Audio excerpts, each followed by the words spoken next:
La acidez, el reflujo, los eructos, el dolor en la boca del estómago y la inflamación abdominal no es normal.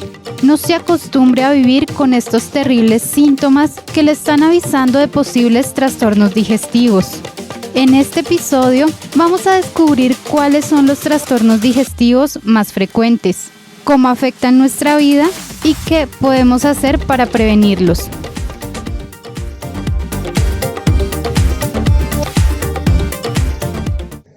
Bienvenidos y bienvenidas a Tamalito, un podcast dedicado a la salud y el bienestar. Hoy, junto a la doctora Claudia, vamos a hablar de un tema de interés, los trastornos digestivos. Bienvenida, doctora. Muchas gracias por invitarme. Doctora, para iniciar, hablemos qué es la digestión.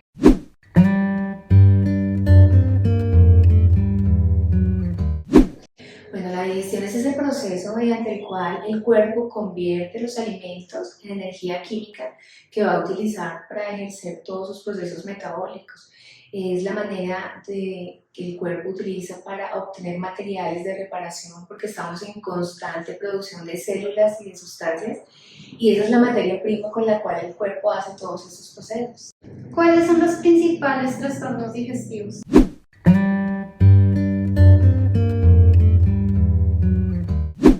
Bueno, hay muchos trastornos digestivos, pero los más comunes, los que más frecuentemente se consultan, son las enfermedades acidopépticas, de la cual la gastritis es la protagonista. Es una enfermedad que se presenta muy frecuentemente, que se caracteriza por ardor en el epigastro, como en la parte alta del abdomen, sensación de reflujo a veces, problemas de digestión difícil y tiene tratamiento médico. También están las enfermedades del tracto bajo, las colitis, el síndrome de colon irritable, que también es muy frecuente y que lleva síndrome de malabsorción intestinal. En común tienen algo todas ellas, y es que se altera la absorción de los nutrientes. Digamos que la principal función del sistema gastrointestinal es el procesamiento y la extracción de los nutrientes que el cuerpo necesita de la materia prima que son los alimentos, y precisamente es esta la función que primero se altera, la capacidad de absorción de los nutrientes, y cuando esto sucede nos hemos dado cuenta que ocurre algo después que es como una complicación o una consecuencia de la malabsorción, y es que si el cuerpo no logra obtener los nutrientes de la dieta, se ve obligado a ir a la reserva ósea y extraer de allí, sobre todo minerales, para poder continuar su función. Por eso es tan importante que la función gastrointestinal sea óptima y que el aporte de nutrientes también lo sea. De esta manera el cuerpo no se va a ver obligado a ir a la reserva ósea y tomar de allí los minerales, propiciando incluso la osteopenia y la osteoporosis cuando el problema se prolonga por mucho tiempo. ¿Y qué puede causar estos trastornos?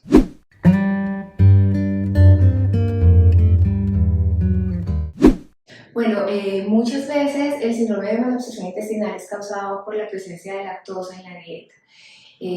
La mayor parte de las personas no toleran muy bien la lactosa, y hay desde los pacientes asintomáticos que no presentan nada, ni siquiera lo saben, hasta los muy sintomáticos que definitivamente pues el abdomen se les distiende demasiado cuando consumen lactosa.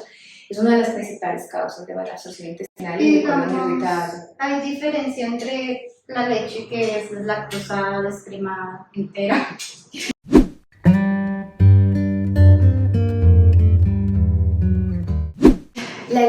A la leche deslactosada yo le digo la desbaratada, porque está desnaturalizada realmente y sigue teniendo lactosa. Entonces, de todas las opciones es la menos indicada.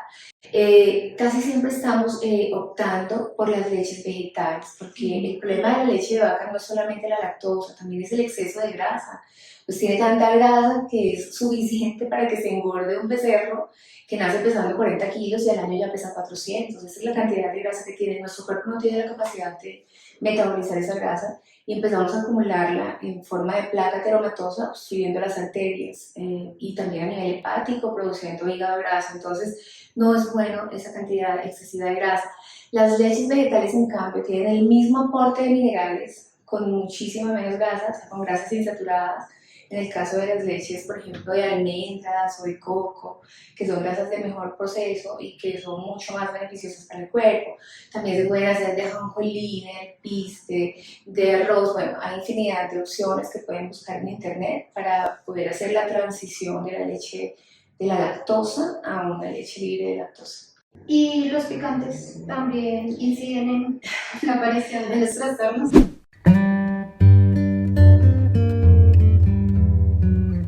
Pues hay personas que son mucho más sensibles, por ejemplo cuando hay gastritis, que es una producción excesiva de ácido clorhídrico en el estómago, se produce una quemadura, estos elementos irritantes podrían empeorar la situación, pero también depende de dónde procede el picante, porque por ejemplo los chiles cuando son picantes naturales son incluso beneficiosos para el cuerpo. En México, donde se consume muchísimo el picante natural, hay una incidencia mucho menor de cáncer de estómago, como si ejerciera un efecto protector de la mucosa. Entonces, tenemos que pensar qué clase de picantes, porque hay esa cantidad de salsas procesadas que finalmente tienen un porcentaje muy pequeñito del picante que realmente puede generar un beneficio para el cuerpo. Doctora, teniendo en cuenta que existen tantos trastornos digestivos, ¿cómo podemos identificar qué trastorno podemos tener nosotros? O sea, ¿tienen síntomas específicos?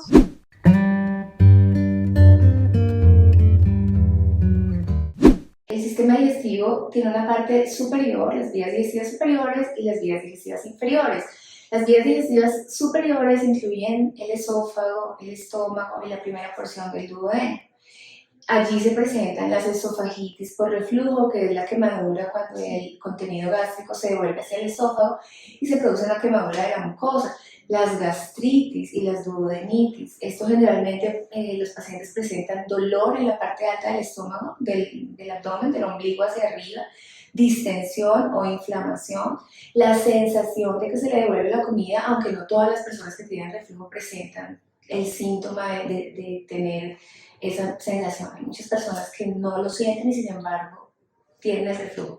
El examen específico para las enfermedades de las vías digestivas superiores es la endoscopia de vías digestivas superiores, que va a analizar todo el esófago, el estómago y la primera porción del duodeno.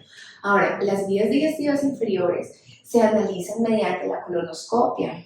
También hay exámenes como la ecografía abdominal total, que puede ver pues, el abdomen en general y también puede evaluar el hígado, los riñones y otros órganos.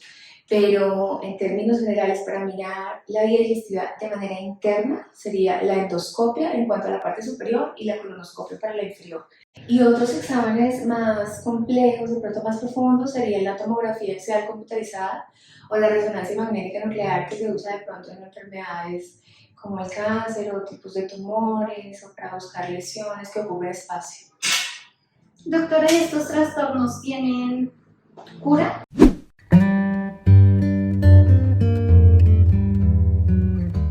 En el caso de mi mamá, ella sufre de gastritis y el médico le dijo, esto es crónico, ya se lo tiene para toda la vida.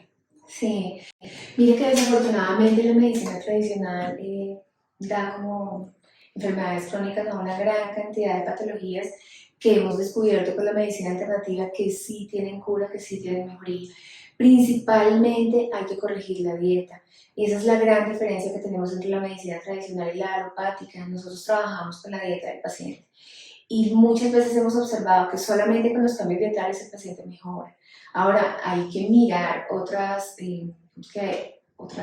cosas que suceden al lado de una gastritis, y es por ejemplo la presencia del Helicobacter pylori. Por eso es muy importante hacer la endoscopia, porque no se trabaja igual una gastritis que en donde no está presente esta bacteria que en una que sí lo está.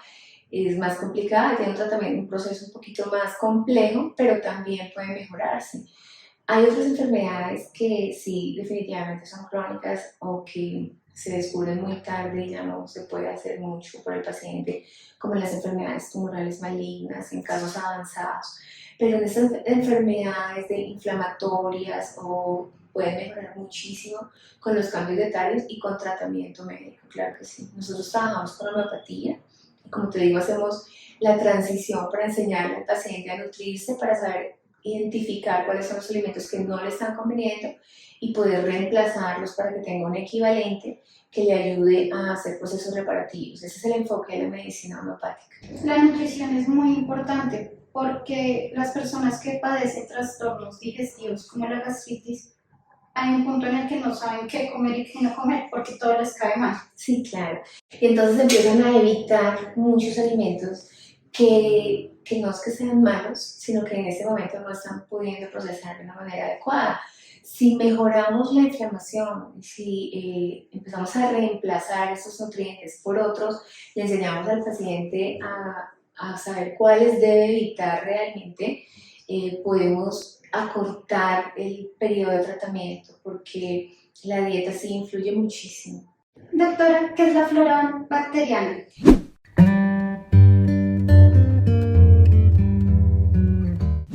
Bueno, la flora bacteriana es un conjunto de bacterias buenas que viven en nuestro interior, no solamente en la parte gastrointestinal, también en la boca, también en la piel, también en la vagina, etc.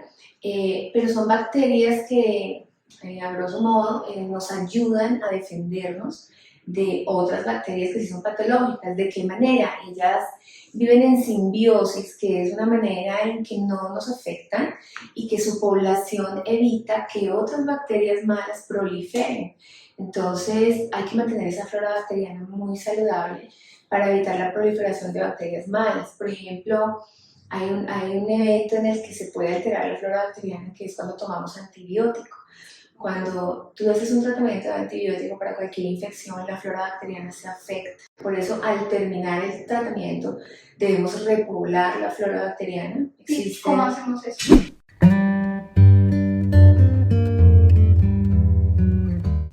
Existen ampollas bebibles para hacerlo, medicamentos en sobres, en polvos, bueno, hay diferentes presentaciones donde tú puedes consumirlo durante 10 días para poder repoblar nuevamente la flora. ¿Eso tiene algo que ver con los probióticos?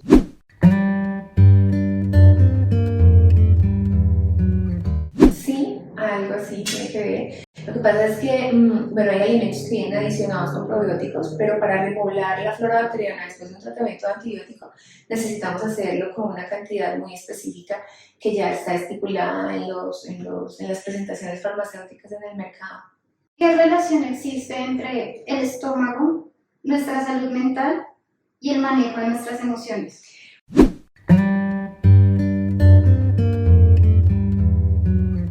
Bueno, qué interesante pregunta la que me haces, porque tiene mucho que ver. Cuando los pacientes llegan con problemas del sistema gastrointestinal, yo sé de entrada que tienen problemas emocionales, incluso antes que ellos me lo manifiesten. Los chinos dicen algo muy interesante, y es que el colon es el segundo cerebro.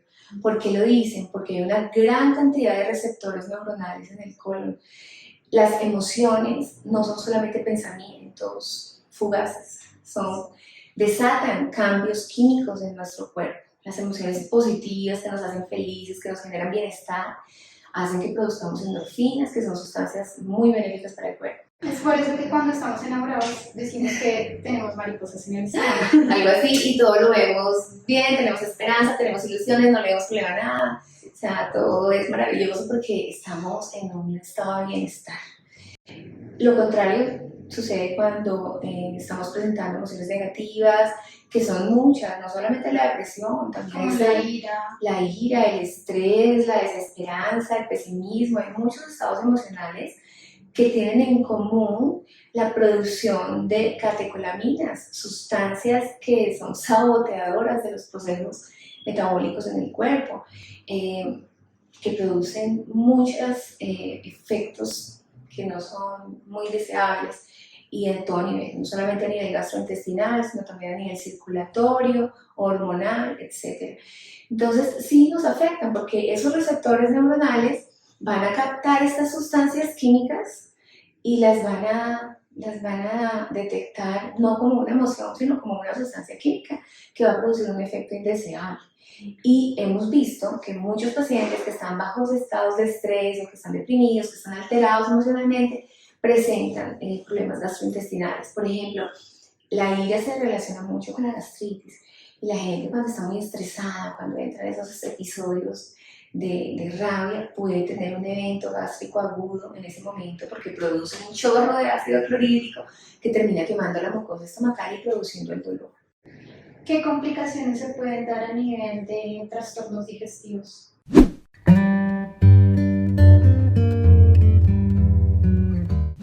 Pues mira, es normal que tengamos fluctuaciones del ánimo. No podemos estar felices todo el tiempo, ni tristes todo el tiempo. Siempre vamos fluctuando. Lo importante es que, digamos, esas fluctuaciones no sean tan acentuadas, que sean más o menos estables. Pero siempre pueden suceder, digamos que eventos en un momento que nos desestabilicen y hagan que tengamos síntomas gastrointestinales. Hay personas, por ejemplo, que se asustan y les da diarrea o que tienen un examen, sí, claro, o sea, y les da dolor de estómago, les da un cólico, sí. O sea, eso pasa con mucha frecuencia. Entonces, sí se relacionan los estados anímicos con síntomas gastrointestinales. No son la causa, pero podrían empeorar la situación. Y en algunos pacientes hemos observado que cuando se mantiene un estilo de vida estresante por un periodo de tiempo prolongado, pueden terminar desarrollando enfermedades gastrointestinales. ¿Cómo podemos prevenirlo?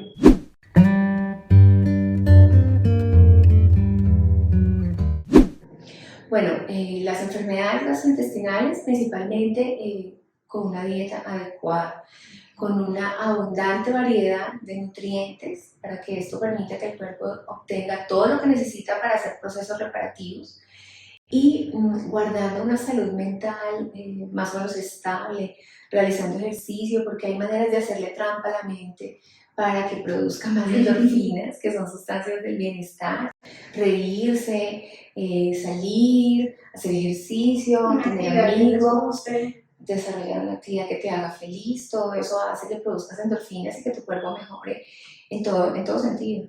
Para terminar, doctora, unas recomendaciones antes, durante y después de comer.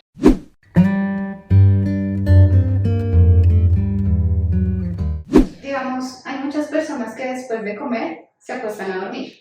Sí. O por el contrario, van a hacer ejercicio. ¿Esto es bueno? Bueno, las recomendaciones siempre son muy individuales, pero hay unas generales para todos que podríamos mencionar. No es bueno acostarnos con el estómago lleno. Cuando nos ponemos horizontales con el estómago lleno, aumenta la posibilidad de refluir el contenido gástrico. Entonces, no es una buena idea. Hacer ejercicio tampoco lo es, porque necesitamos toda la maquinaria para poder absorber los nutrientes. Cuando el proceso digestivo implica un proceso circulatorio también que va de la mano. Entonces, los músculos, cuando tú haces ejercicio, requieren mucha sangre, requieren mucha energía, que en el momento de la digestión es necesaria para ese proceso digestivo. Entonces, estamos distrayendo los recursos en un proceso que es muy importante. Es mejor, además, la pesadez de estar saciado hace que sea más difícil para ti ese ejercicio. Es mejor esperar un tiempo, depende de lo que hayas comido, entre 1 y 2 horas, para ya con el estómago vacío poder hacer la actividad física. También es muy importante hacer un adecuado proceso masticatorio. Recordemos que en el momento de la masticación le estamos añadiendo enzimas digestivas al bolo alimenticio y esto va a mejorar la digestión. Entonces, hay muchas personas que utilizan el líquido para deglutir y esto impide que mastiquen adecuadamente. Es mejor no ingerir líquidos durante la comida, más bien retirarlos un poquito, sobre todo para aquellos pacientes que tienen reflujo, recomendamos hasta 40 minutos de distancia, pero eso puede variar de una persona a otra. Entonces, o tomar el líquido antes de comer o un tiempo después para que el proceso masticatorio sea mejor y obligarse a masticar adecuadamente la comida. Existe un número de veces que uno debe masticar, es que anteriormente decían, no, usted tiene que masticar tantas veces. Sí, he escuchado mucho, pero eso depende digamos, de la consistencia de la comida. Lo importante es que el proceso sea bueno, que deglutas la comida cuando esté lo más micro pulverizada posible, porque a veces hay personas que tragan prácticamente entero y pues además de que hay peligro de atoramientos, el proceso digestivo pues no se optimiza de esta manera. La mayoría de los hombres creo que comen así muy rápido, ¿no? Sí, entonces es muy importante masticar bien y dejar las bebidas un poquito alejadas. Bueno, doctora, ha sido un placer tenerte en este Gracias. episodio. Esperamos tenerte en los siguientes. Claro que sí. Y a ustedes, gracias por vernos. No olviden suscribirse y seguirnos en nuestras redes sociales. Los esperamos en nuestro próximo episodio de Tamalito. Bye. ¿Estás interesado en aprender más sobre temas de salud y bienestar con profesionales de medicina preventiva? Entonces te invitamos a visitar nuestro canal de YouTube y nuestro podcast en Spotify, donde encontrarás una variedad de videos informativos y de interés que te ayudarán a entender tu salud.